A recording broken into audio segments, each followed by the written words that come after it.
Hi everybody, let's draw eyes, the windows to the soul.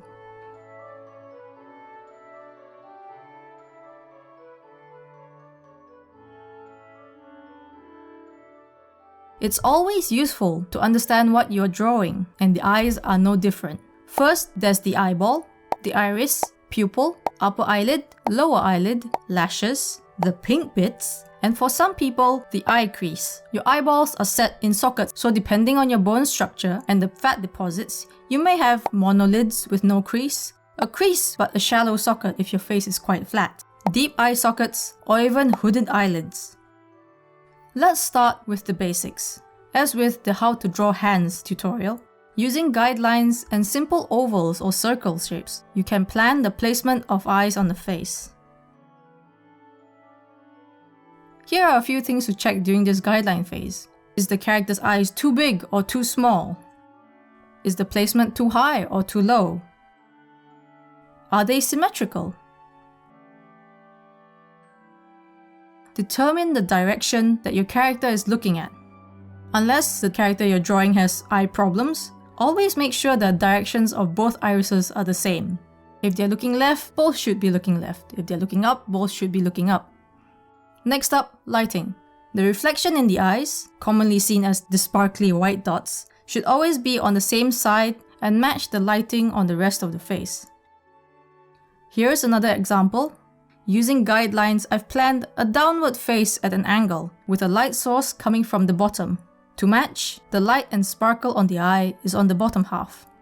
Though a round dot is commonly used as generic shorthand for the sparkle in the eye, depending on the light source you use, it can be different shapes. In a lot of beauty YouTube videos, you'll see that your YouTuber has a ring of white light in their eye rather than the dot. That's because most of them use ring lights to film. Or if you're using a rectangular softbox, likewise the sparkle in the eye is going to be rectangular rather than round. Style. How'd you stylize eyes to match your drawings? It's all about simplifying elements, removing some things and keeping others. Try removing the pupil, or the pink bits, or the eyelid crease, or even simplifying the shape of the eye. You should always try to match your eyes to the style of the rest of the character. If the rest of the face is highly detailed and realistic, the eyes should match. It would be very strange if you drew super simple cartoon eyes in a realistic drawing, or realistic eyes in a simple children's cartoon style drawing.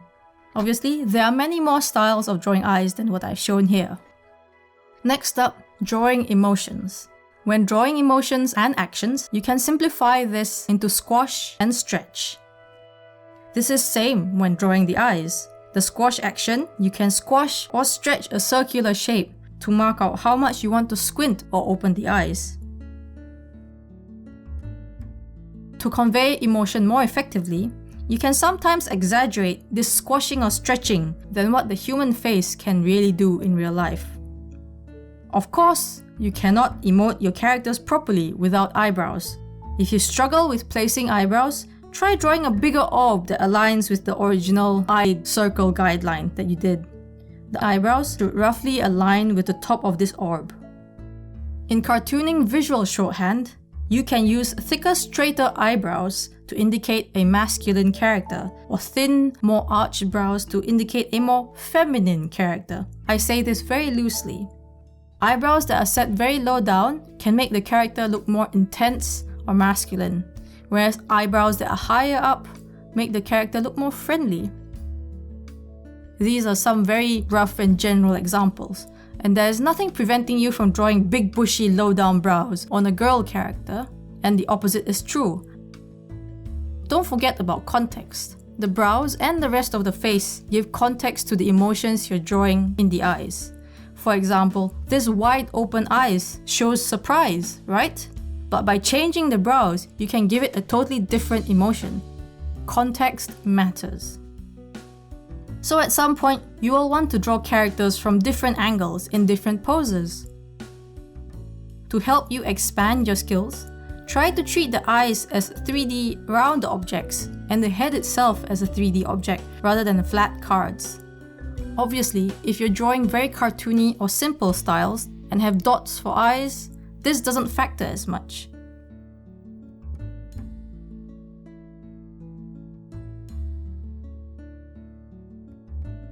Firstly, don't think of the eyes as separate from the face. Link them together. As you turn the head, the eye that's further away from the viewer becomes narrower and slightly smaller.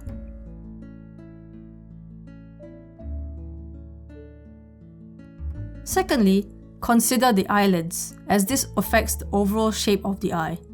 As the face looks up, the upper eyelid becomes more curved as you expose more of the round eyeball shape, though the lower lid seems to flatten a bit to the viewer.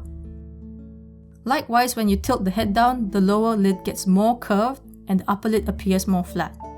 As I mentioned earlier, depending on your drawing style, you may find this less necessary as you can get away with more unrealisticness. However, it is still a good base knowledge to have so that you can draw more knowledgeably.